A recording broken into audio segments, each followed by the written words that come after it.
The greatest power you possess is your ability to choose.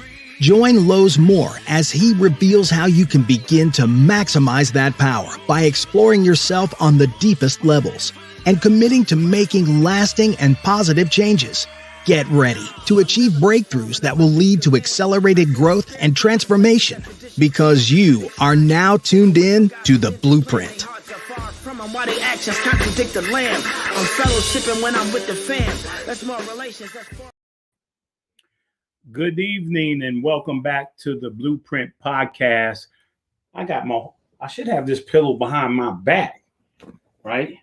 No, I don't need a pillow behind my back, but I needed to move it. But welcome to the Blueprint. This is Lowe's Moore. Man, I want to wish everybody, I think it's twofold here. Some people say Happy Easter. And when I think about Easter, I think about when I was a young man and my mom. And at the time, my mom and dad used to dress us up for Easter. And every year we used to get a brand new pair of shoes and socks and a nice little suit every year. And I was the oldest. And then my two brothers and my sister and everybody was just dress up for Easter. And, one of the most important things besides dressing up, which I don't think we really liked all that much. And I don't know if you guys remember, my mom every year used to buy us those wingtips. They were these heavy, thick soles. Looked kind of shiny on the top, man, had a little design on it. But I used to hate them shoes, man, because you could never put a hole in them, man. And I wanted to put a hole in them so I could get a different type of shoe.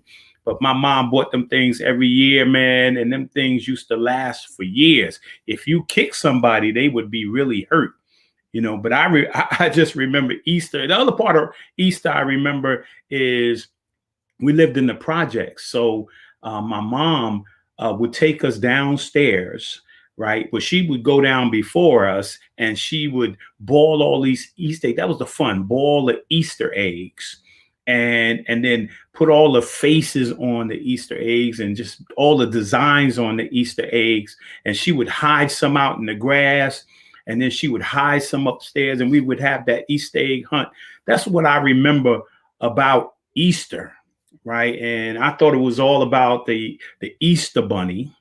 And then until I realized I got older and I realized that it was really about Resurrection Day, right? And that Jesus, who was crucified, for those who are Christian, who was crucified and he died, but he rose on the third day. He was resurrected. He rose with a resurrected body, right? And as an adult, I remember less of the Easter bunny and more of the resurrection and the power of having a relationship with the Lord Jesus Christ. So I want to say Happy Easter to those who recognize that, and then Happy Resurrection Day for those who have matured now and got over the Easter egg hunt and understand the real deal about Easter is about the resurrection. So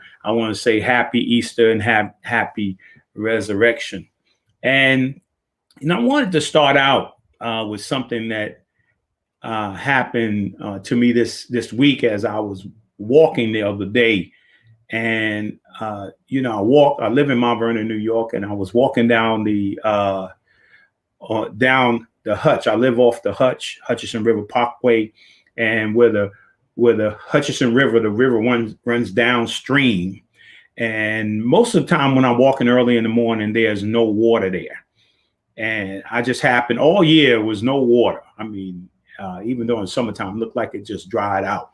But I happened to walk by there the other day and the water was just gushing. I had to stop and take pictures and I had to videotape because there's something soothing about when that water is running. And now water could be dangerous. Water could be, you got to drink it, bathe with it, so many wonderful things you can do with water, but it could be dangerous if you're in the wrong body of water. But in this day, as that stream was coming down and that water was running, man, I could see a sense of refreshment and a sense of peace as I was listening to that water. I had to stop and videotape it.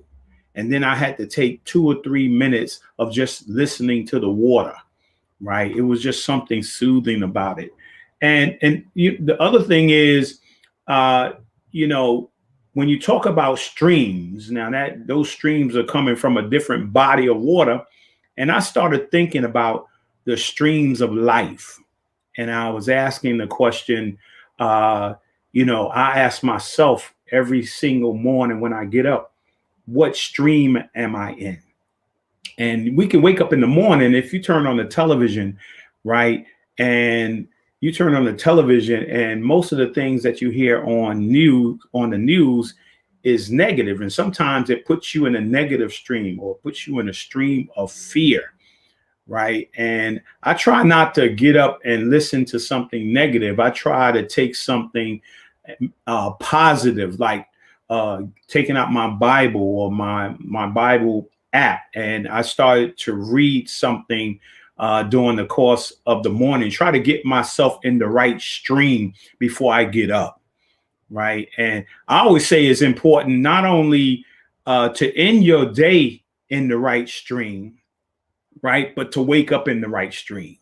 And there could be stream of culture, there could be streams of political streams, there could be streams of the supernatural, there could be streams of fear and faith, right? And I ask the question, when you wake up in the morning, right, and as you go through the day, what stream are you in? Because it's important, right? And you get to set what stream you're in. Nobody can set the stream for you, right? So it's important. Even if something negative happens to you during the course of the day or when you went to bed, when you wake up, you can choose. You have the power of choice, and you can choose what stream you can get in. So make sure when you lay down, you get in the right stream. And when you wake up, you get in the right stream. And so to start this show off, I want to make sure that we get in the right stream, because here's my pebble. Was actually a miniature basketball, but here's my pebble. This is my pebble. And I will drop this in the pond, right? Because I'm expecting tonight, right, to get a ripple effect. Now, I don't know. I just dropped it. I dropped it in the stream, right? And I don't know when this pebble is going to give a ripple effect. For some people, this show, it may impact you right away. Something that you may hear from one of the guests or something that's said tonight. And maybe it will change your frequency. It would change your vibration, something that's said right away, right? Or as we go along, right in the middle, or right at the end, or you just happen to be thinking about nothing changed, but you just happen to be thinking about something that somebody said on the blueprint, right? That can change that ripple effect, that can change your frequency or your vibration. And we are into changing vibrations from negative to positive, from fear to faith, right? That's what the blueprint is all about, creating a blueprint, right? Learning to live life in the right stream, learning to live life from visions and plans, right? So I want to get right in it because I got to get to my guests, but I want to start out with each week. Here's my book of the week, right? My book of the week is TED Talks, right? And I love by Chris Anderson. This is just a tremendous book. If any of you are trying to get over your fear of speaking, it doesn't mean you have to go out and speak, right? But if you want to get over your fears of speaking and communicating, right? This is a very good book to read. I love TikTok. I got two apps, right? I got 2 apps on my phone from TED Talk because I like hearing people tell their story, right? And that's what happens on the blueprint. You don't know a person personally, so you just look at them and you see their success, and all of a sudden you hear where they've come from, right? That we all have to come through something, right? And there's no easy road to success, right? You have to work at it. You have to go through some tests and some trials in order to become successful. I always just say, man, it's like playing, you're going in the gym. I'm a basketball player. You go in the gym, you practice all day, you shoot all day, but there's no defense. You really don't know how good you are until there's a defense, right? So you can shoot in the gym and make 100 shots, but if nobody's guarding you, if nobody's in front of you, if nobody's trying to stop you, you don't know how good you can be. So that's what life is all about. Life is all about the defense that's playing against you and how you can make adjustments on against that defense so you can go on to be successful. So TED Talk, that's my book of the week. Powerful. If you're looking to be a public speaker, it's a great book. And then my word of the week, right, is communication, right? Man, man, this is just a powerful word, right? And when I was a little kid, the first thing I learned to do in order to be an effective basketball player, right? My first 11 years old, my coach taught me I always say each week somebody gives a nugget. My grandfather said, I'm going to give you a nugget. I didn't know what that meant, right? But he said, I'm going to give you a nugget, which meant that he was going to say something that was important. And then during the commercial with Damon Lillard and, Kevin Love, they said, we're going to drop some dimes. I'm going to drop a dime right now. So I hope you're listening, right? Because one of the most powerful things about communication is the ability to listen. I think that I've become successful as a person and as an athlete because I had the ability to listen. Most people said that I was coachable, right? So, we don't always think listening is a part of communication, but it really is. Because once you listen, right? Once you listen, you hear it, and then you gain understanding, right? Then you can communicate effectively. So that's the word of the week. Communication is powerful, right? And then, I had Hill Harper and his son Pierce Harper on the show, and each week I pay tribute to them by doing an affirmation or a quote, right? So here's the affirmation of the week, right? The affirmation of the week: I alone am accountable for expressing myself clearly. Right? When you say something, when you communicate something to somebody, make sure you communicate it clearly. Make sure people understand your viewpoint about what you're saying so they can understand how to react or respond. So this week's affirmation. And then, I want to jump right in here now, and I want to show a video of tonight's guest. So sit back, relax, and enjoy it. Any parting words for our viewers about tonight or about anything? Yes, I just love the fact that you have this show, another platform to just get positive things out there. You're doing it, so I know it's positive. That we met because of the positive things that you're doing. Yep. Paying it forward, he mentors children. I love that about you. Thank you. So my parting words are just keep supporting Walter Kirkland. Did you hear that? Keep for you, Gaddy. And Gloria, why is it a magical moment? Because we worked so hard to get here. This guy's about to make history. You know why? What I mean? He's about to bring the minor football league into the Washington, D.C. area. Hey, tell them about your business and what you do. So basically I'm a network consultant for graphic consulting. I'm the president and the owner. Also the owner for the new NFL football club. Hey, Alfred, how you doing, buddy? I'm doing well. Man, bless you, brother. Thank you. Alfred from the Purple Line. It's about legacy wealth. Yes. Building legacy wealth for ourselves, our families, and our children, our progeny.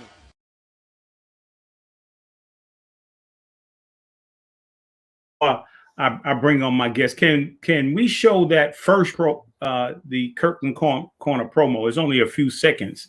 I want to show that too.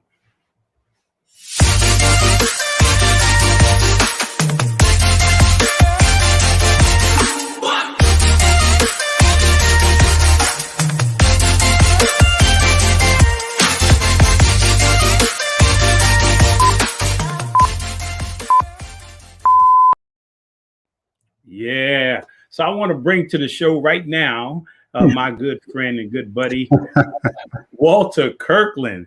Man, welcome to the Blueprint. Lowe's, what an honor to be on your show. And you always have led from the front, brother. And, you know, I feel honored to be among Denzel and Hill Harper and all those people, man. And so thank you for allowing me to grace your stage, and congratulations to you and your family for a great show. Well, thanks, Walter. I appreciate that, man. Hey, you know what? we want to take a moment, talk about some things we have in common. Number one, we from Mount Vernon, right? Yes, sir. Vernon. We graduated from Mount Vernon High School, class of 1976. We graduated together. Yes, sir. Yeah, and then also we were both scholastic athletes, right? We both won the Con Edison Award. So you couldn't win the Con Edison Award or become a Con Edison Award winner unless you were good in the classroom and good in your. Oh my God! I can't wait to find that picture. Back down memory lane. Walter Kirkland with an afro. Oh, yeah. Oh, there you go, Lowe's. Yeah, man. Those are high school graduation pictures, man. And oh my God. We're going down memory lane, man. I want to, show a couple of pictures. Let's show some of the track. I think we got some track pictures. Oh, you do? Okay. Yeah. Show a couple. Oh man, that's the pin relay, Lowe's. We won the championship mile relay. Now say that again. We won the championship mile relay. We beat Jamaica, Caliber High School. I anchored the last leg, and we were down by 30 meters. And we won a watch. That changed my life, Lowe's. From that point on, I had 15 scholarship offers. That was amazing. Oh, look at that in the wintertime. Oh, my God. Where you find these pictures, man? It was 5 degrees outside when I ran that race. Wow. Yeah. Called the Yearbook, 1976. And we had the other guys on there. You had David Washington. Who's Denzel Washington's brother. Denzel Washington's brother. That's Denzel Washington's brother, the actor. Yeah. And there go David again. Yes. David. And we also had Valjean Garrett. Played football. Garrett. Yep. And Billy Johnson. Billy White Shoes. Right there. There's Billy Johnson right there. Yes. Thighs for days, Lowe's. Oh, Billy. I hope Billy don't get mad, man. I showed that picture on here, man. He got the Hey, Lowe's, I wear them glasses today, man. Them glasses, they all come back. They're retro. Yeah, they just go right in the circle, man. And so I think we got a couple of more pictures, man. So show a couple of more pictures from when we killing me, Lowe's. You in high school, man. Show some of them. Not I see Patrice out there. Go ahead. Oh my God, look at that. It was a track team back then. Oh my God. Look at Mount Vernon. There you go. Oh, the football team, number 44. Look at me, man. Lowe's, you're killing me, man. You got Tony Crawford, the wrestling team. Yeah, God rest his soul. He passed away last year. I ran into you. Yep. Yeah. High school basketball right there in high school. Yes. Woo, boy, did we showing ourselves. There go Billy. Billy, yep. The beard. Hey, I seen Billy the other day when I was getting a haircut.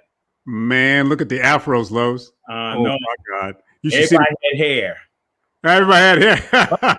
Reggie Jones. Reggie Jones. Oh my God, look how skinny he looks there, Reg. Oh my God. He's still skinny. Yeah, show some more. There he is. Mr. Frantino, coach. There's the go to high school basketball. Yeah. Oh my God. Yeah, I wasn't getting on no donkey, man. They talking about the donkey. You gonna get on the donkey? I said, nah, I'm not getting on no donkey, man. You liable to throw me somewhere. And Coach James Lee. James Lee was the football coach and also the wrestler coach. Good guy, man. Yeah.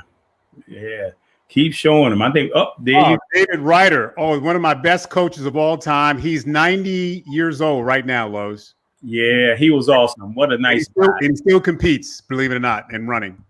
Yeah. Oh, there go Pop Warren. Warren. The smoothest counselor in the high school. That boy was clean as the Board of Health. Yeah, every day. Yeah. I think we got the most feared person in the high school, too. Looking like Tab Colloway.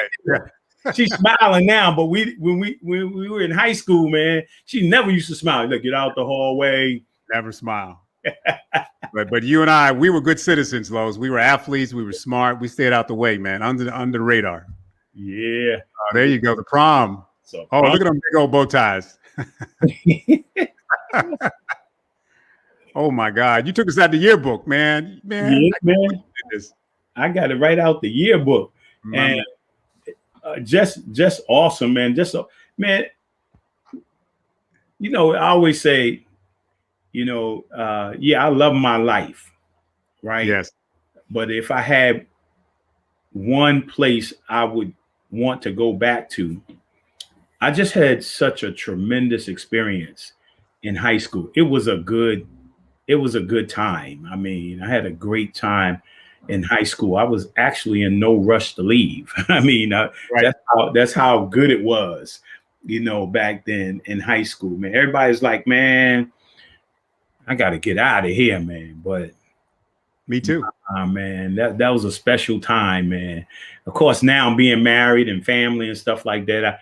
That comes in as that moment, you know, that you would want to stay in that moment with your family and everything. You know what it was, Lowe's? It was you and I were very serious. You know, when I would see you, you were a thinker. I was a thinker. I was very quiet. You were quiet, but we were trying to get prepared for the next basketball game or the next race. I was trying to make the Olympics. And for me, it was a do or die situation. And I wanted to graduate and go to college. So Mount Vernon had a legacy, as you know, Lowe's, that we had to fulfill that legacy. And whether you're running track, whether you were playing baseball, Ken Singleton, to name a few, Gus Williams, you and I think, we had a kindred experience, and we would join at the hip in terms of always trying to perform academically, but also as a good person. I've always been spiritual. I'm sure you've always been spiritual, but the money earning Mount Vernon syndrome was a big deal for me. I used to train people, Lowe's, with track and field to, I remember David Washington, Denzel's brother, would throw up. Because I was like the crazy they called me the $6 million man. Because for me, I wasn't the fastest, Lowe's. They called me the blur, but I wasn't a sheer sprinter. I was really a long sprinter, the 400 meters one time around. But for me, I had to do, from a physicality standpoint, Lowe's, I had to work harder than the average Joe. But that's helped me in life. And it's, as you said earlier, Mount Vernon's a part of me. I was talking to Charlie, your production guy. New York always stays a part of us, but it's given me the foundation that's helped me academically, professionally, and even in some of the things we're doing now than you and I will be doing in the future with your family and your wife. But Mount Vernon, I tell you, it's been a great experience. And the athleticism has propelled me to Rutgers. And as you probably know, I was in sales and marketing for 20 plus years with some major corporations. And the same spirit of winning that race was winning that race in life. So you have some of the same experiences when you were at the Boys Club. And it's just an honor to still know you and to know your family and to know that we're still here. We've lost some good ones, Lowe's. We've lost Tony Crawford, who was a great wrestler. Ray Williams, I think we lost him several years ago. We're lucky to be where we are, and we're still thriving. So I know I'm rambling here, but yeah. So we're going to get more into that, the whole education, that experience. I want to go back because honestly, you know, even though we graduated, we had these things in common. You know, Mount Vernon High School, Mount Vernon community, all the great things that went on. But you know, it's not like we were close friends. We lived next to each other. So a lot about us we don't know, you know, other than those things we have in common. So talk to me a little bit about the importance of family. Talk to me about parents, siblings, and that whole experience, you know, growing up in Mount Vernon. Yeah. To be honest, for me, a lot of people think I came from this silver-plated family. I actually had a dysfunctional family, to be honest, Lowe's. I didn't have a lot of support. Athleticism and track and football was a way to get away from all of that. So I took my aggression into athletics, and it really changed my life. Being around people like you and Bill Collins of the world, who ran track, who was older, Ken McBride, great triple jumper, elevated my status when I was a sophomore, when Ron Nimhart, if he's watching, got injured at the cross country. You know what a cross country is, Lowe's. Yes. They had the I can't think of the relay there, but I guess it was the sectionals. That's what it was. I was a sophomore, and Ron Nimhart got hurt in the mile relay, and I got a chance to run in his place. That changed my athletic career in high school, and it took the negativity that was occurring in the household in a different light. So I think when we speak of COVID in terms of what's good and bad, athleticism is so dear to me that it took me out the hood. It took me out of the family pressures that was going on, and it really elevated me as a person. That's why I was kind of withdrawn when I was in high school, because I was dealing with my own demons with my family, to be honest. And then as I went to Rutgers, I saw other people, and it opened up my horizons. But the thing about the burgundy goal was this something that you had to measure up all the time. And I felt so proud to even make the track team, even make the football team, that it was an honor. And it just, you speak of family now. I have a lovely wife, Stephanie Kirkland, who supports me. I have two boys, Lowe's. For you listeners, I have Garrett Kirkland, who is 20 years old at Mercy. And like you, Lowe's, the guy on the right next to my brother, Dennis Kirkland. He's a baller shot caller at Mercy. He had the highest GPA. I got to put this out there, Lowe's. The highest GPA in the league, 3.93 last year, and he's doing exceptionally well, majoring in cybersecurity. And then my other son, Chase, who was premature, was born. You have kids, Lowe's. He was born, believe it or not, 23 weeks. And people say, well, what does that mean? Well, most babies are born 36 weeks. He was born 1 pound. And the doctor said to me, Mr. Kirkland, you may want to terminate him because he may not make it. Well, lo and behold, he's about to graduate from Bowie State University down here in Maryland. And he's not the tallest guy, but he's relatively healthy. He's had some mild asthma. So family became important to me, Lowe's, believe it or not, after graduating from college. I did not have the foundation like most of us had, but people thought I had. I should have been a very angry person. If I went the other way, Lowe's, I could have been, like Scap and those guys selling drugs. People don't know who Scaps is. It was Hippo Williams. Lowe's knows who I'm talking about. But for me, I took the other way. So for me, family was good, but family was good afterwards. I hope that answers the question. Yeah, definitely. Because I wrote in my book, From the Boys and Girls Club to the NBA Life on the Narrow Road. I start out with family, right? And I start my book out with talking about family and mentioning that family, everybody has it. There's a functional side and there's a dysfunctional side. Yeah. Right?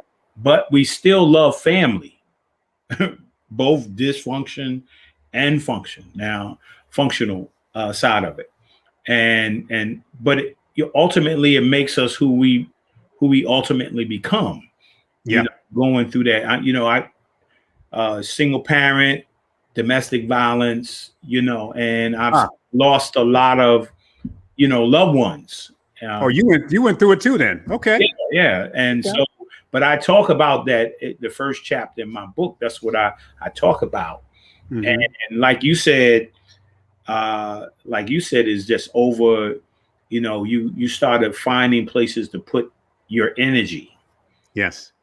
Right. And I found it in basketball. You found it in track and football, but family, throughout this, the podcast, dealing with the lifestyle 7 spheres of influence, dealing with the focus of religion and relationship, of family, of education, of government and law, of media, of sports, arts, and entertainment, and then business and finance. We find ourselves to be in one of those spheres or multiple spheres of influence,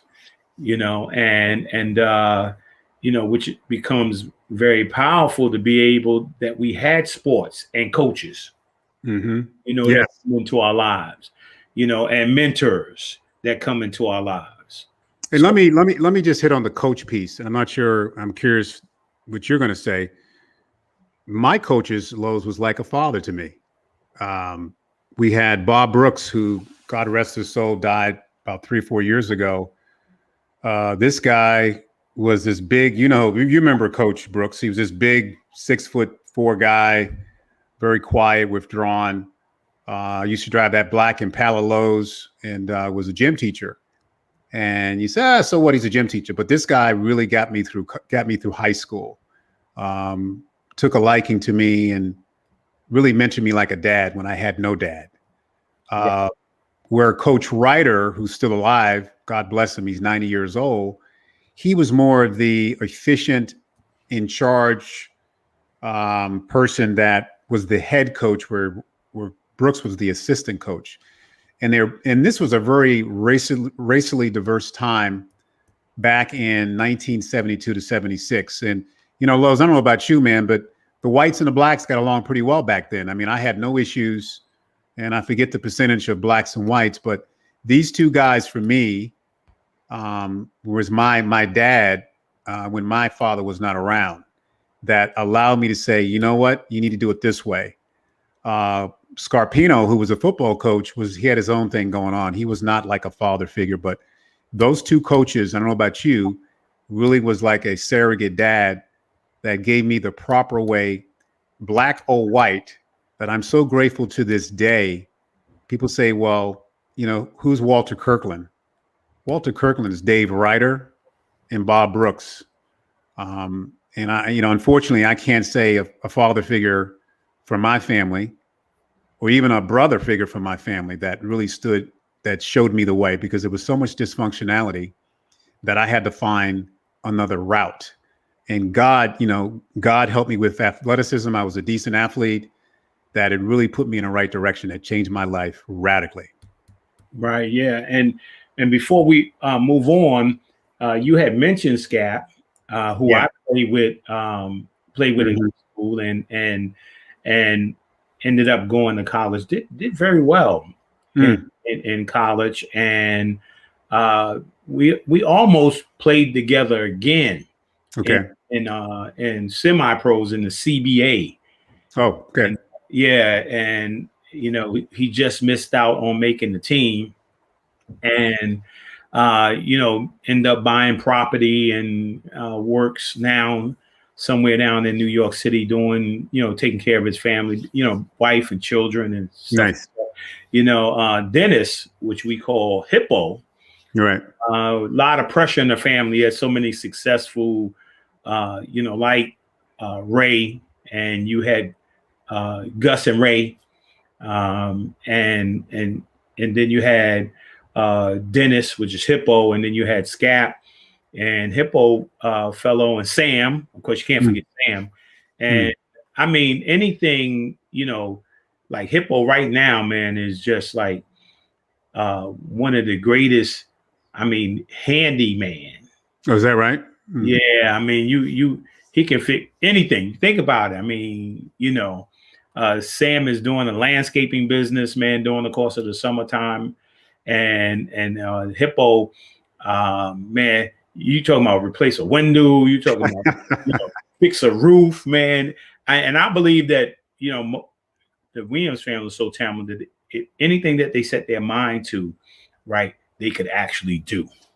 Right. Wow. I mean, just an awesome family. And wow. And let's talk about the importance of, and continue to talk about family, but the importance of faith, and and in terms of, growing up and even now, I mean, Well, I think my dad, when he was around, and he passed away some 25 years ago, he accidentally shot himself in the leg, Lowe's, and died of an infection. And he was 89, believe it or not, at that time. So I'm what you consider an old baby. Dad had me at 55, believe it or not. I was born at 55. But you speak about, and one thing he did teach me was Christ. And my favorite saying that I read pretty much every day is Psalm 23. I get on my knees every morning and I say, God, thank you for my family. Thank you for waking me up. And thank you for all my blessings. Because a lot of times, Lowe's, we complain about what we don't have, but what about what you do have? I've almost lost my life 3 times.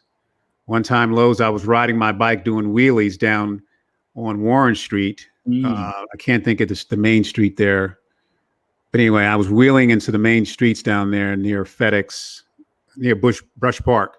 Yes. One time I was wheeling and I fell in the main street and the car almost ran over my head. That was the first time. It was a matter of inches. The second time I was running through a broken down house on Columbus Avenue, me and my brother.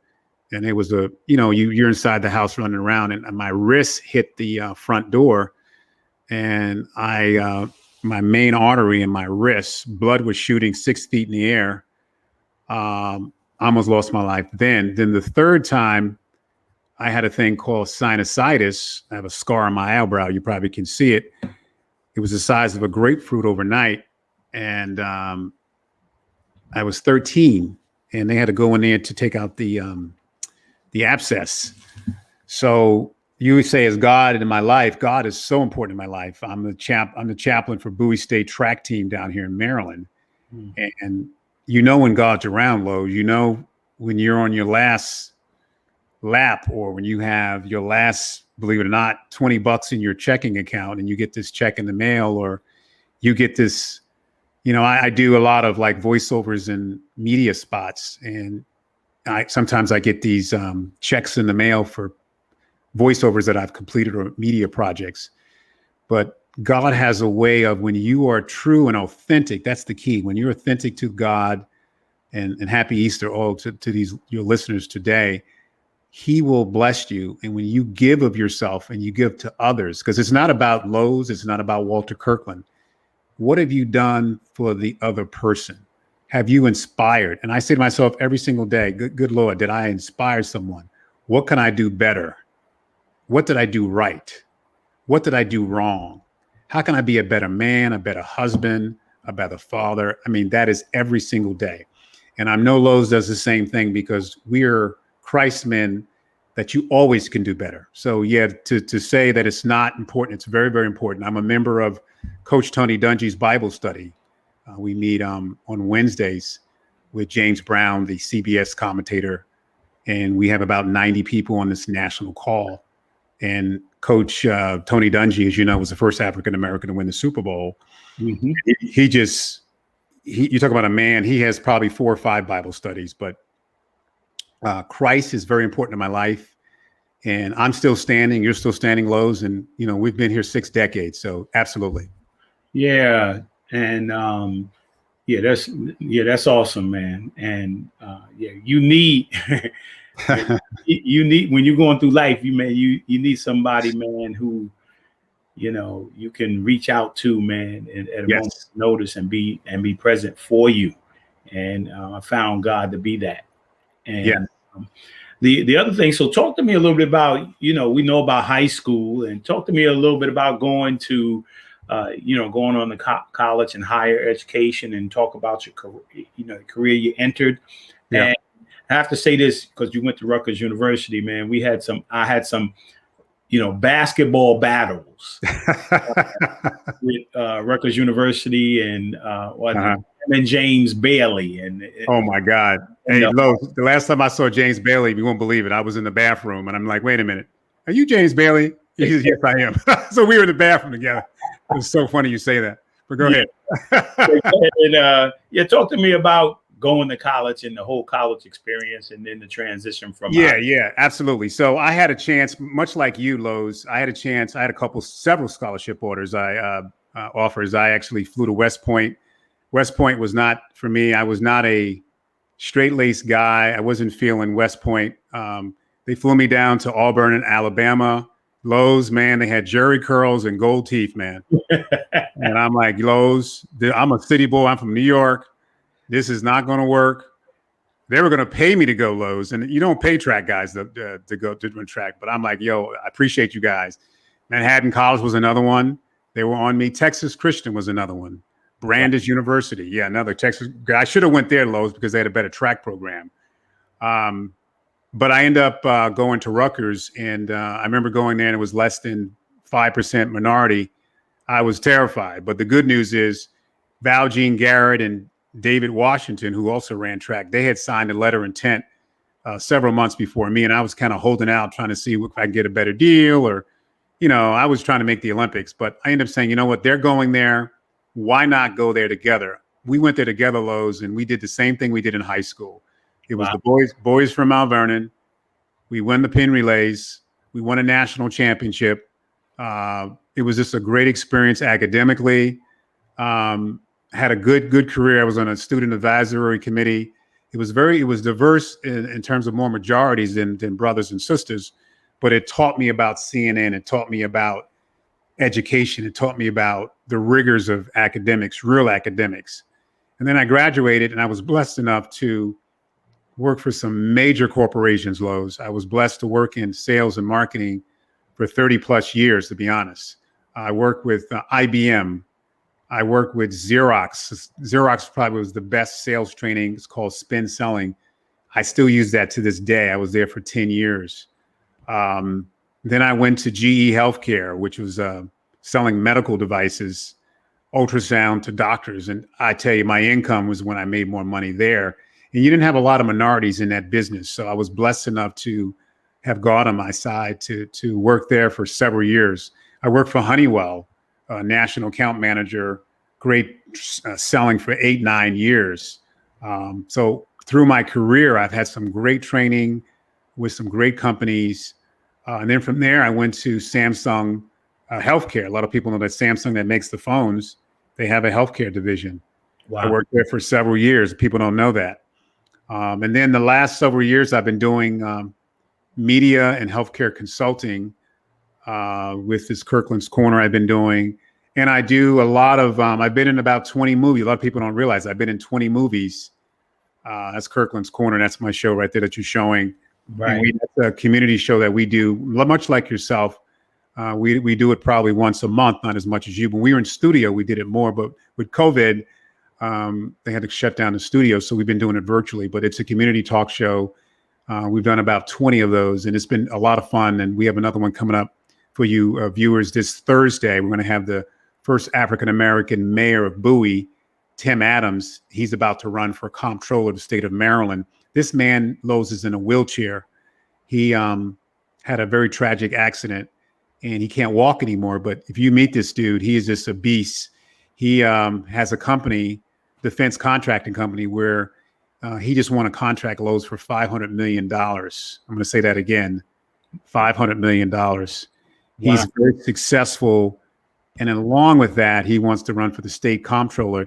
And Maryland is the wealthiest state in the country. So this man is just a legend. So he's going to have him. Then I'm going to have two eye doctors, Mashika Bunyan and Lamont Bunyan, two eye doctors. So on my show this Thursday. So I've been doing that, and I've been doing these projects. Often I'll do some voiceovers, what you hear in a commercial, and I'll do some media projects. Believe it or not, I played military. Like I played a head coach a couple of years ago in the Super Bowl championship. They were playing this commercial with Steve Smith with Under Armour. I play coaches and I do the commercials. So you might see me or you might hear me nationally on commercials. I do that also. So yeah, I just, at this point, like yourself, to have diversified, and you say communications, Lowe's, that is so important. I mean, it's not what you say in life, it's how you say it. I'll say that one more time. Right. It's not what you say, it's how you say it. And when I speak to these young mentees and people I meet, I get really upset, Lowe's, especially African Americans, when we don't open our mouths and we don't ask for the order and we don't have a sense of urgency. That is so important in this very competitive society. And what happened to the Capitol just a couple months ago, if you don't think we live in a racist world, you need to wake up and you need to be ready and be able to tell people what you want. As to your opening statement about vibrations and frequencies, and when you have the floor, The other thing I teach, Lowe's, is an elevator speech. When you have the floor, people make a decision in the first 30 seconds. Do I even want to talk to Walter Kirkland? Does he have something to say? Is it compelling? Do I want, you know what I mean? You got to find a way to do that in every single interaction in a certain way, because people, you're taking their time. So anyway, I know I'm going off on tangents, but I thought that would be something you want to hear about. No, I thought that is perfect, because I learned over the years, and probably both of us, I don't know how outgoing you were. I was not. Right. So I was the last one to raise my hand in the classroom. And if it was getting up to say something, I wasn't going to say anything. And then I was fortunate enough to be in the Boys and Girls Club, or the Boys Club back then at the time. And I was selected against my own will, right, to go represent, as a little kid, 11, 12 years old, to put on the little Boys Club jacket with the emblem on it and take us to the Lions Club, the Rotary Club, and all these different community organizations to talk about my experience at the club and the programs at the club. That's how it started. I started to break out of that as I got older. Right. I'll tell you, Lowe's, I used to be so nervous, man. Believe it or not, people say no way. I used to get nervous to speak. I used to, my right leg, Lowe's, would shake, because I was like, oh my God, I'm afraid I'm going to, real talk. People can't believe that. So trust me, I've come a long way, bro, because I had no one to teach me. And I was afraid I was going to say the wrong thing. I even stuttered, man, because I was so nervous. Yeah, well, that's what fear would do for you. And the other thing that helped us too, I think, as well, is playing sports. Yes, that's when I made a transformation. Yeah, absolutely. That helps you transform. Because your swag, Lowe's, when I made and you were at many of those dinners, when I started winning these awards and people wanted to have me on the radio, I'm like, wait a minute, maybe I'm all right now. Maybe people like me. Maybe they do want to hear what I got to say. Yeah. And then when that happened, you're right, Lowe's. The confidence changed. It went to a point of, I have something to say. And you know what? I'm going to say it with confidence. Yeah, no, that's a very powerful thing. And talk to me a little bit about the 100, becoming the founder, and what made you think about starting the 100 Black Men, and what is the 100 Black Men? Lowe's, we could go on for another show about that. The 100 Black Men of America is an organization, is the biggest mentoring organization. What you're showing there is Tim Adams, the guy that I'm going to interview on Thursday. And these are the brothers of the 100 here. When I formed the chapter 10 years ago, there was a big gap, much like you have in New York and Brooklyn and the Bronx, where Black boys were stealing and robbing, not having any positive role models. That the 100 Black Men of America is an organization started by David Dinkins, by the way, in New York in 1963. A lot of people don't realize that. David Dinkins, he was the mayor. I know I'm dating myself, but it's the largest mentoring organization in the world. We have 105 chapters. We even have a chapter in London, and we do education, mentoring, health and wellness, and financial literacy. There's, no one teaches us, Lowe's, how to be a business person. No one. And a lot of us, like you and I, are single parent people. And if you're not changing your sexuality, you're getting into trouble because you don't know where to go and what to do. So the 100 Black Men is an organization. You have bylaws. We had to form an interest group. We had to raise $5,000. We had to present to the national board in Atlanta. We got turned down, Lowe's, the first time. So the second time I had to retool and get a different team. And we came back and we had a standing ovation, and then we got the chapter. But it's, let me tell you, it's my lifeblood, like the Boys Club, Lowe's, and it doesn't pay me a cent. And it has changed my life, Lowe's. You talk about the Walter Kirkland, the transformation from being the quiet guy in Mount Vernon running track, who was on this national stage, to the successful career person, now the community guy. This has been so rewarding to me. I talk to my wife, Stephanie Kirkland, all the time. These kids are going to college, they're graduating. They call me from El Salvador. It is so rewarding. And I'm sure you get the same stories, Lowe's, when these kids are saying, Mr. Kirkland, I I want to thank you. What do you thank me for? Well, you're the one that gave me the inspiration to stay out of trouble. You're the one why I'm graduating. Or the ones you get, Lowe's, where I had a situation where there was a boy that was was going to be on lockdown. And if I didn't go testify, they were going to lock him up. You get those kind of hardcore down in this DC area that I don't mind being from New York City. I don't mind going in the hood. And matter of fact, I may hear bullets behind me. I mean, that's how crazy it gets down here. But for some reason, God has protected me. So the 100 Black Men is a major institution. I'm on the national board. We're doing so many great things for Black Americans, youth and adults. And it's been really a game changer for me because it's changed me in terms of affecting Black boys and Black girls from ages 8 to 18. We even have a collegiate 100 in the college area in historically Black colleges. So it's like a pre-100. And we meet every second Saturday. We have sessions. We've been doing it virtually. We have over 5,000 contactless hours via Zoom, competitions, African-American history competitions. We teach them how to speak, teach them how to do elevator speeches. We have scholarships. I've brokered deals with politicians. I'm working on a $5 million, I mentioned this to you, a $5 million grant for the whole 100 Black Men of America. It ain't going to me, Lowe's. I wish. It'll be going to about 10 or 15 chapters. So those are the things that has exposed me to new relationships that I would never be a part of. I've got job offers, and it's been a miracle how I got involved with it. And one media person years ago, and God rest her soul, she got rear-ended, said, you need to, I was trying to form another organization. You need to join the 100 Black Men. I'm like, what is that? I did my research, and it's been an amazing journey, and it continues to be an amazing journey. Well, yeah. And, you mentioned up here in New York, because a couple of organizations, first is the African American Men of Westchester, which is a similar organization here in Westchester. But I also knew a number of 100 Black Men organizations in New York. And the interesting thing is that, I met several of them, even the president or vice president. And they came down to see me at the Boys and Girls Club. And the thing is, they wasn't necessarily looking for me to get involved. I see.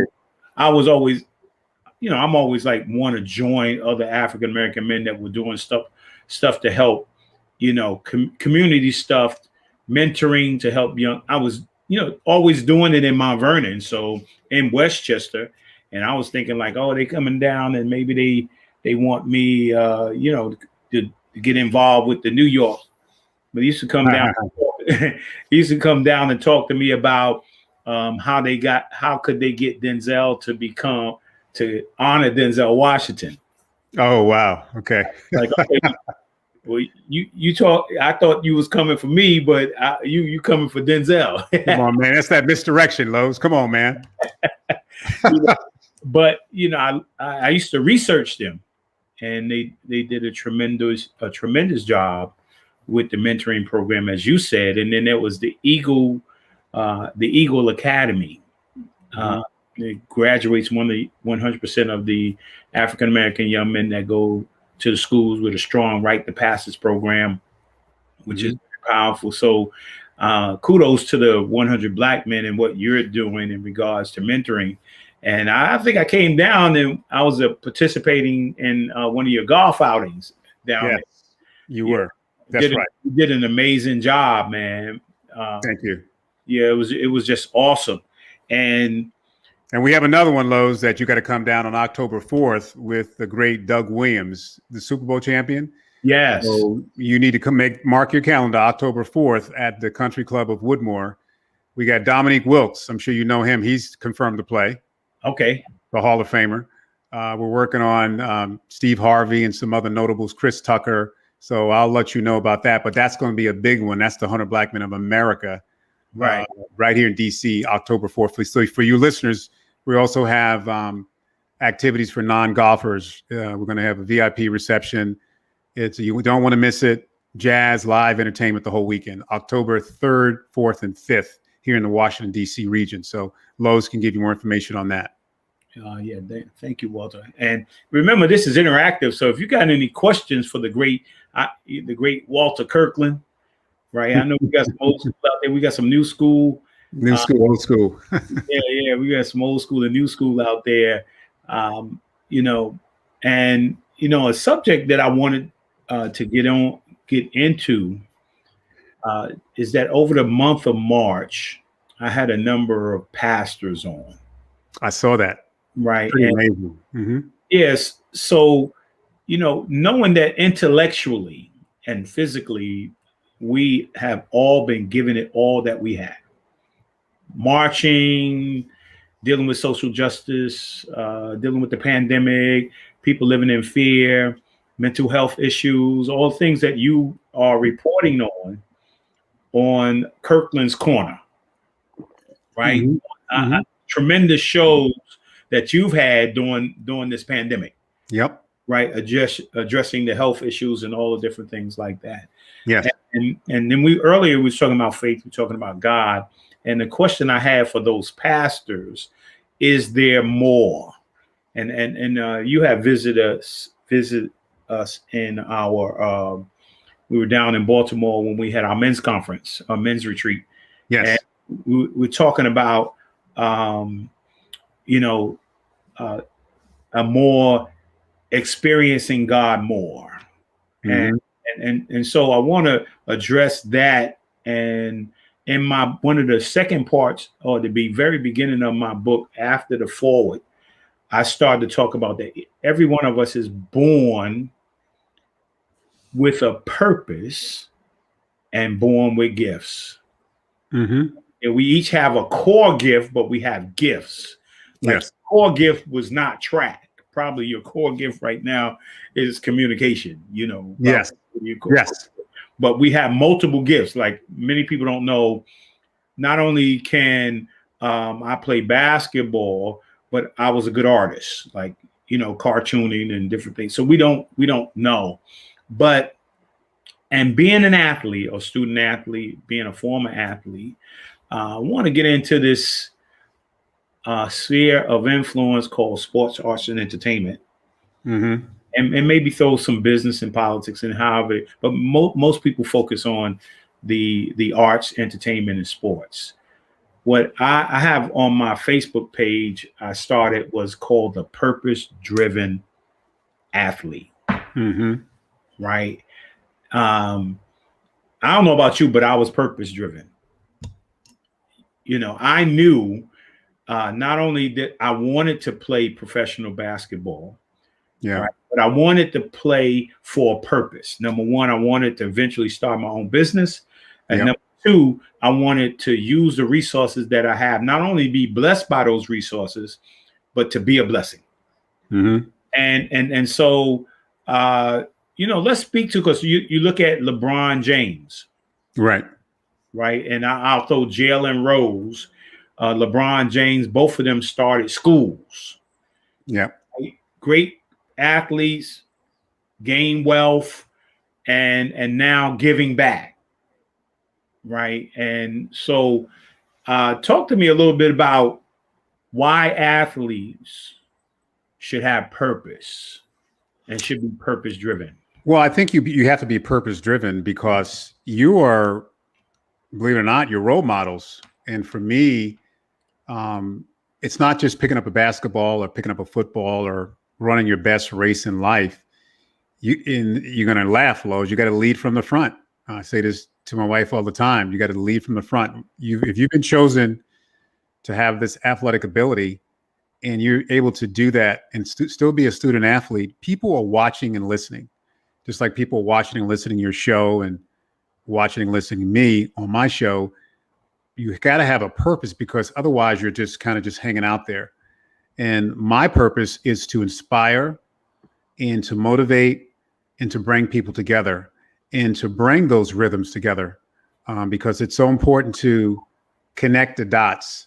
Because when you cross-pollinate different people from different walks of life, as a leader, people will listen, and then you're working for a better or bigger goal. And I've always wanted to have my own business too, Lowe's. I've worked for major corporations the last 30 years, and we've even talked about doing some stuff together, that the purpose is to inspire, obviously monetize it and make money, but are you really motivating people for the good? And spiritually is a very important component of that. But are you uplifting the youth, the next generation? Are you uplifting your people? Are you, when people leave me these comments about you inspire me, Walter, I needed that. That's what I live for, Lowe's. I live for the inspirational moment that you don't know what a person's going through. With the advent of COVID, with isolation, suicide's up 30% for African-American boys between age, and we talked about this, 8 to 18. Latinos the suicide rate is pretty high. You need something to inspire and to have. And if you're an athlete, especially a world-class athlete, people will follow you and they will listen to you.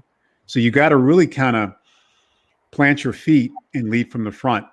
And you got to be professional all the time. And as you said earlier, it's called active listening skills. And what I mean by that, listeners, is that you have to listen. You can't talk all the time. I learned so much about young people that I listen to them. I'm around them. People say, you're an OG, Mr. Kirkland, but you drip.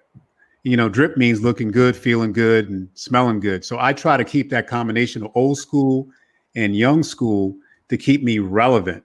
The real important thing, Lowe's, is to be relevant. And, you and I talked about this. We got maybe another 5-10 years to be relevant. And that's why every day has to count and every breath has to count. Hope that makes sense. Yeah, it does make sense. It does make sense. It makes sense, but I got another take on the aspect of getting older. Mm-hmm. I don't think tonight. Thank you, Patrice. I see Patrice. You got some comments coming up. Thank you, Patrice. Go ahead. What's your take? Patrice is saying hello. Go ahead. Yeah, but do you know any athletes, entertainers, or athletes that have become into the business world, and you see them doing great stuff, starting foundations, different things like that? Well, I have to be honest. I mean, I've seen some start at Lowe's, but I've seen some that are very selfish. And I really think Lowe's, and you and I have talked about this too, I think we are taught that way. And I'm not being negative. There are good people like LeBron. I think he's doing some amazing stuff, more than Michael Jordan ever did, with his school and his foundations. Jalen Rose is doing some good stuff too. But there are the other ones that in my eye, I'm not being negative. They pontificate. They make a failed attempt. But I do know some. For example, when I do some of these celebrity golf events, I'll ask some of these professional athletes, and they want to charge me $8,000. Where Art Monk, who just texted me earlier, the retired football player from White Plains, mm-hmm. He'll come out and fly on his own coin and talk to the kids. And so I just think it's unfortunate that it's always about the money. So I do know some, but I know more that are not giving back enough based on their level of income and sphere of influence. Well, I want to come back. We're going to end the show with that whole focus. So we want to talk to some about that a little bit more, because we have to get more, because there's like John Starks and what John Starks is doing with the New York Knicks and their foundation and giving back. And then there's Allen Houston with the Fizzle Project, faith, integrities, sacrifice, leadership, and legacy. Mm-hmm. And he's doing a number of different things like that. And we need to create more Starks and more Allen Houstons. And then we need to know how to pool our resources, right? And I want to talk a little bit more about that as we end the show. I like to pop on I got a pop on guest. I want to pop on for a few minutes. Oh, is that Billy Johnson? What's up, Billy? Gentlemen. What's up, Billy? Good to see you, gentlemen. Billy Doing Johnson. great, Oh my God. Doing great. I don't great. Yeah. Okay. Show that picture Don't of Billy. try, bro. Somebody show that picture of Billy in high school. Billy Johnson, Show that picture. Show that picture of Billy. Billy White Shoes Johnson. Yeah, okay, yo. You don't have to do that. There you go. There you go. That's my man right there, boy. Remember the days, bro. Oh, those were the days, Billy. Now I gotta fake hip. I know you've had some hip surgery. I know. Yes, sir. Yes, sir. You know. So I just gotta remember those days. But they were good days. They were great days, Billy. We were talking earlier about the legacy of Mount Vernon, and when we were showing up at Long Island and the night track meets and the mile relay, and here come the Mount Vernon boys. Yeah. It was a good feeling, Billy. It was a good feeling, bro. Yes, sir. Yes, sir. Yeah, I wanted to say everybody good and no COVID in the family. Nope. No.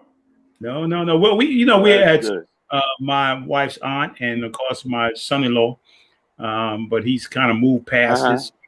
But most of everybody's been good. And also, let me say that I did get a text back from Val Jean. I tried to get him to pop on too.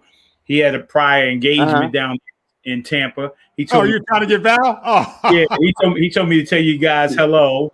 And David hit me. He emailed me, and he said, "Man, I'm kind of quiet. I'm just kind of quiet, man. That's kind of doing that. I said, man, but you can pop on and say hello, man. We're not trying to get you into no dialogue." Yeah. Dave is real protective. Yeah, he's just not a talkative person, man. Yeah. Well, Dave was always quiet. Yeah. Except for behind the wheel of a car. Yeah, a red Impala, a 1969 red Impala. Remember that car, Billy? Oh, boy. Yeah. Yes, Lord. Yeah, Dave was something else. But you all taking care of everything, right? Yeah, we took everything. I heard about Carlton. Yes, Carlton. Yeah. Passed away. Yeah. And Tony Crawford. We lost Tony Crawford. Was that 2 years ago, Lowe's, or 1 year? Yes. Yeah. A year ago. Yeah. But Billy, I wanted you to pop on and say hello. And man, I want to thank you for popping on, man. We gotta do this again. Because I tell you, I don't usually do these things. Hey Billy, I appreciate you, brother. Tell Wendy. Wendy said. Tell Wendy. Tell her we said hi. Whenever you got something, baby, we sure will. The singing's getting ready to start back up again. Well, Stephanie and I, I'll be a celebrity husband soon.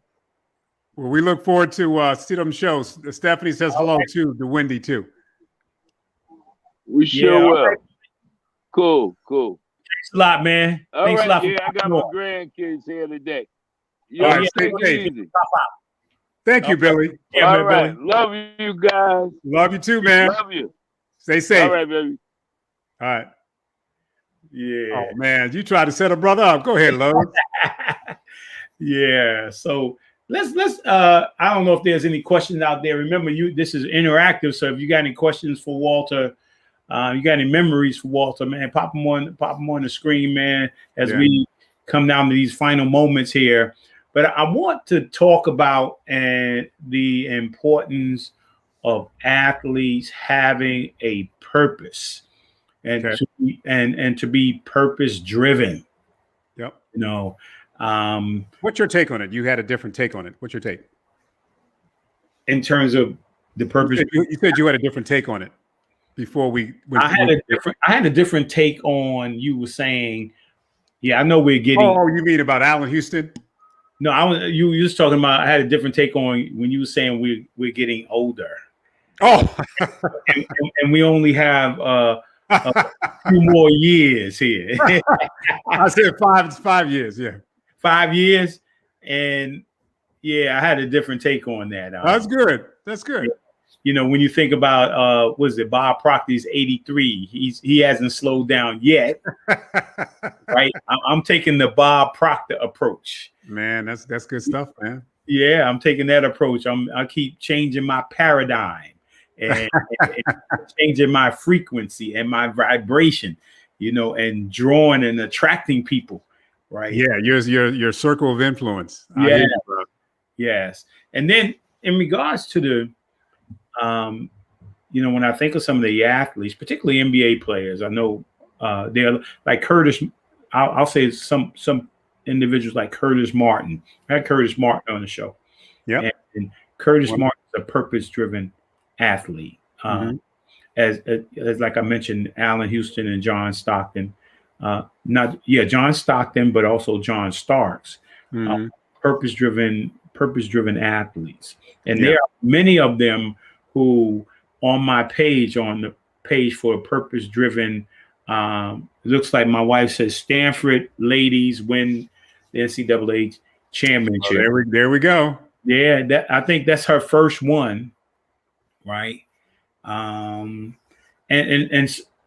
look at Paul Sherrill. Paul. I see him. Said Moses was 80. God made him the leader of his people. I hear you, Paul. Yeah, I think we just getting going, man. We just getting started. Well, I love that. I love that attitude, man. Yeah. So, and it's important, I think, when you see some athletes today, particularly Jaylen Brown, yes, of the Boston Celtics, very articulate. Yeah, spoke at Harvard. So there's some guys out there who seem to be purpose in regards to a stream of culture, and that impact. And also, I'm trying to think of some, when you see Kenny Smith, these are guys who retired, and Charles Barkley, they got foundations. There are a lot of Steph Curry. He has a relationship with Howard University. He just donated $2 million to their golf program. Yeah, we don't talk much about that purpose-driven athlete. They are beyond just playing sports. Like you played sports, but look what you're doing now in regards to the community show. It's true. Right? Then bringing people the awareness of health and all kind of issues that are going on out there. Absolutely. Yeah. So, and I think what we need to do, Lowe's, is we need to your point earlier, I think we need to form an alliance or some sort of union with all these professional athletes, and try to come to have a common purpose and a common output to impact the youth and impact our community. I think there's a lot of people running in silos and not effectively doing stuff together.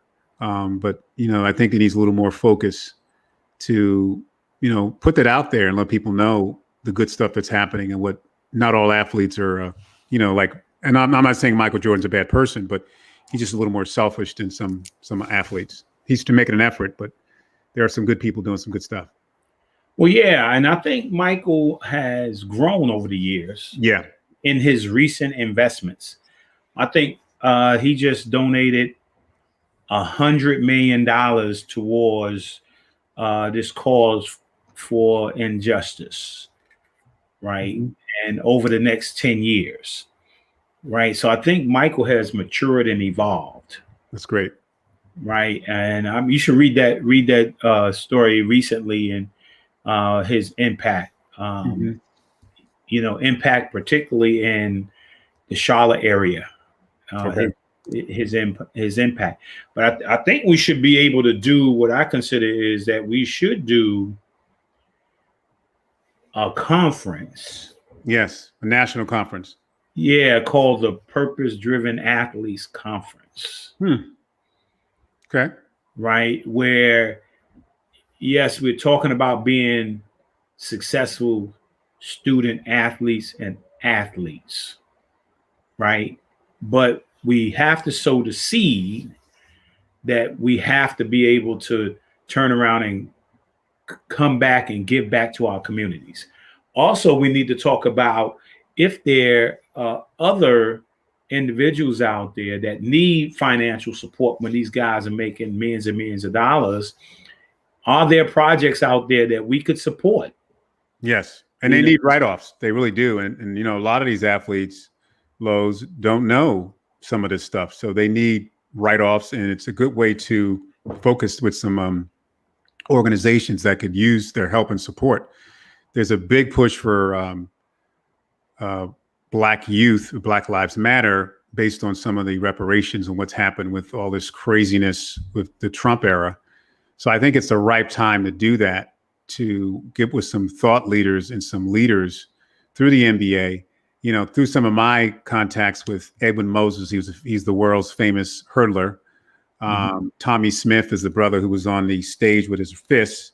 Yeah. You know, we have access to some really good, you know, the Art Monks of the world. I think there could be something to that, to motivate and inspire people with some of the philanthropic things they're doing, but also from a spiritual and a motivational perspective. Yeah, like, you know, it's got to be about faith, yes, intellect, physical, but it also has to be about resource. And I also think that we don't talk about is wealth development, intergenerational wealth. I'm working with another client who's doing a Black Wealth Summit, and I give him a lot of credit, where he's going to try to help Black businesses, how to raise money, how to form a company. He's getting sponsors to donate money. And then the next phase of that's going to be the collegiate Black Wealth Summit. So we need to bring the finance piece. And how do you invest? Look at Shaq. You know, Shaquille O'Neal has 200 companies, as you know. And the guy is, when you look at him, you're like, how is this guy doing it? He clearly understood the power of marketing. He's funny.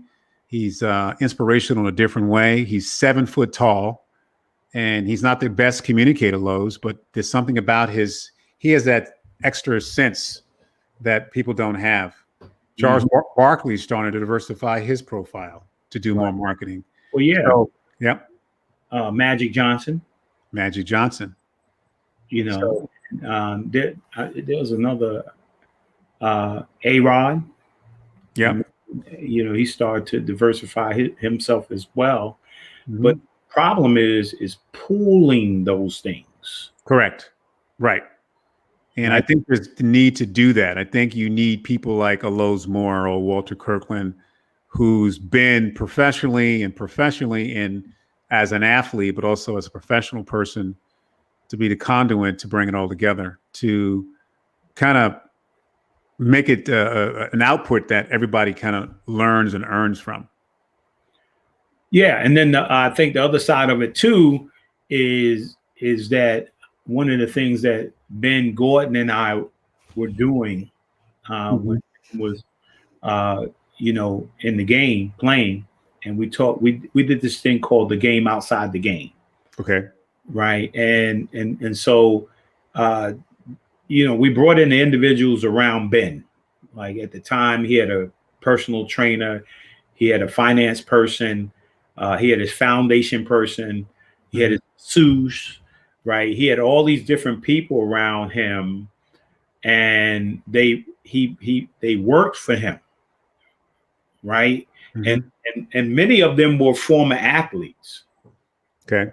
That had, you know, thought they were going to be a pro, but end up going pro in something else, you know, and so where kids begin to look at this earlier, because you're a student athlete, in the beginning, you start looking at, okay, I want to play and I want to be this player and I want to be professional, but we got to think about what we can fall back on in case we don't make it in high school.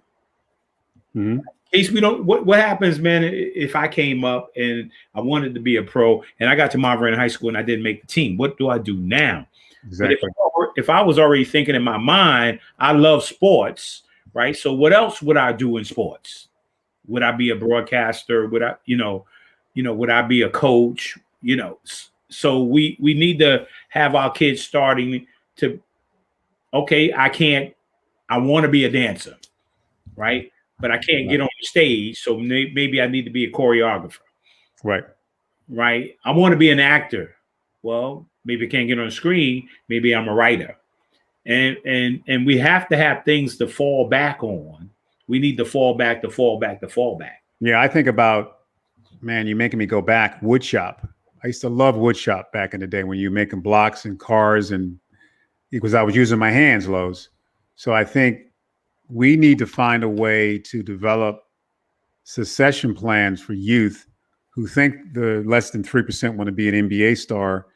And well, what do you do, to your point, afterwards? So I think we need to build that funnel. I'm also working with another organization where we're going to try to be the feeder base to athletes and students to these major corporations that are trying to hire Black youth.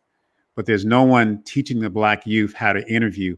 The other thing, Lowe's, that these young people do, my teen years of mentoring, they lack what you and I had, Lowe's. You know what that is, Lowe's? What's is that? Sense of urgency. When Lowe's Moore was coming down the hole on the elbow, you had so much determination, didn't you? Yes. You had so much determination that you were trying to either pass that ball or score that 2 points. But you had a sense of urgency, but you had a quiet sense of urgency. So did I. People say, why are you so angry? I wasn't angry, Lowe's. I was just motivated to win. I was motivated to do the best I could with a quiet tempered enthusiasm. I find with the youth of today, they're lackadaisical. They don't understand. When I got out of school, Lowe's, I was so appreciative to be the captain of the track team. When I got my first job, I was just so appreciative to get a job that I was just, yes, sir. We have to get back to that fundamental respect. And guess what? Just because you played basketball or ran track and you graduated from West Point or wherever, doesn't mean you're going to get it. You don't have a guaranteed job. You got to have that sense of urgency saying, let me do an internship. Let me partner with Mr. Kirkland, Mr. Moore. Can I work with you at the Boys Club? Whatever. Then help me get a job. I think that's what's missing with the African-American young boys and girls. And I'm also the assistant track coach at Bowie State, where these young people don't have a clue, Lowe's. You deal with the sexuality, you deal with single parenting, you deal with the drugs, you deal with COVID. We're in a very, very different state right now. Kids want to be mentored, Lowe's. Kids want to be led. They want you to tell them what to do. But if you're not authentic, get out of here, OG. You're wasting my time. So what I have found categorically, and thank you, Larry Graham, for the words of inspiration. I appreciate you. What I have found categorically, if you lead from the front and that you are authentic, man, they will follow you to the well, Lowe's, but they're lacking that sense of urgency. Mr. Moore, what can I do to work for you, Mr. I will do whatever you want. Mr. Kirkland, how can I do an internship to sell and be a marketeer? And I'll do it free. You know how many jobs I did at radio stations, Lowe's, just to learn the business? And guess what happened? I got in there. You know what? You're pretty good, man. We might want to use you. That's what's missing. That's what we have to do through these conferences, through the Allen Houstons of the world, all the people you mentioned, and bring that piece in with spirituality. That's the paradigm shift that we have to have now in a hurry. Well, yeah. And you mentioned a key word, paradigm shift. Right. And a paradigm is a program. Yes.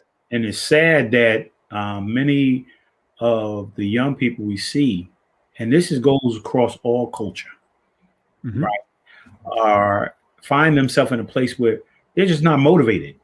Yes. They don't want to get up and go to school. They don't want to learn. They don't want to do any of these things, right, until it's too late. Right. And they're almost graduating from college, high school. They're right there, the junior year, senior year, and that's it's almost over. Now everybody's thinking about their grades. They think about, I got to get better grades. I want to go. You have to be thinking about that early, right? And we need to change that. We need to change that paradigm. Because Lowe's, 80% of people that are incarcerated that do crimes, guess what? They don't graduate from high school. You know why? Lowe's, they're giving up on life. I've heard several young people say to me, Lowe's, and these are boys at 13, 14, I'm not going to be alive at 25. So why does it matter, Mr. Kirkland? These are good boys, Lowe's, that are stealing Timberlands, that got caught up stealing PCs. Well, why'd you do it, Johnny? Well, because I got bored and I had nothing else to do. They don't understand the brevity and the magnitude of being incarcerated. They don't care, Lowe's, and it's scary. You and I even though we had a single parent and my mom raised us, athleticism, I'm telling you, saved my life, because it gave me something to look forward to. And then just being a good person helped me. So I think that's what we have to do with your organization. And as we do other stuff together, there's a big need for that. And then you have grants out there that could fund these projects that we could really help our people. Well, yeah, and I want to say this as we come down to a close, and I'm gonna use purpose. One of my favorite guys, Dr. Miles Monroe, and many of his books on the pursuit of purpose. Yes, right, and he made a quote: "The only thing worse than life, the only thing worse than death, is a life without purpose." Right. And so and this is for every individual, whether you in whatever sphere you're in, right? Whether it's religion, family, with social workers, if it comes about your bottom line is about just about dollars, right? You're in the wrong mindset, right? You have to have a purpose along with resource that you're making or being blessed, then to be a blessing. And I say that, whether you're a businessman, your purpose is to support and help people grow and mentor people. Whether you're in sports, arts, and entertainment, it should be the same thing. Whether you're in media, it should be the same thing. Whether you're in politics or government or law, whatever you're in, a part of your being blessed should be about being a blessing and, giving back, mentoring, volunteering your time, your talent, your treasure. Mm-hmm. Right. And every time we do that, Lowe's, God will bless us when we least expect it, every single time. So it's not about us. It's what you give every day. Right. And so 2 questions real quick. Right. One, outside of your family, right, who's one of the persons that most influenced you? Wow, outside my family.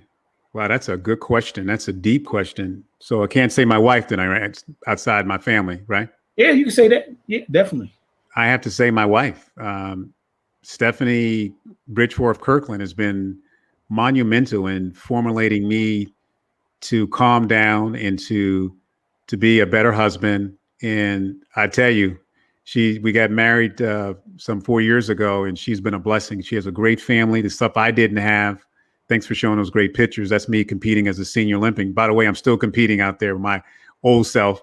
That's just going to an event.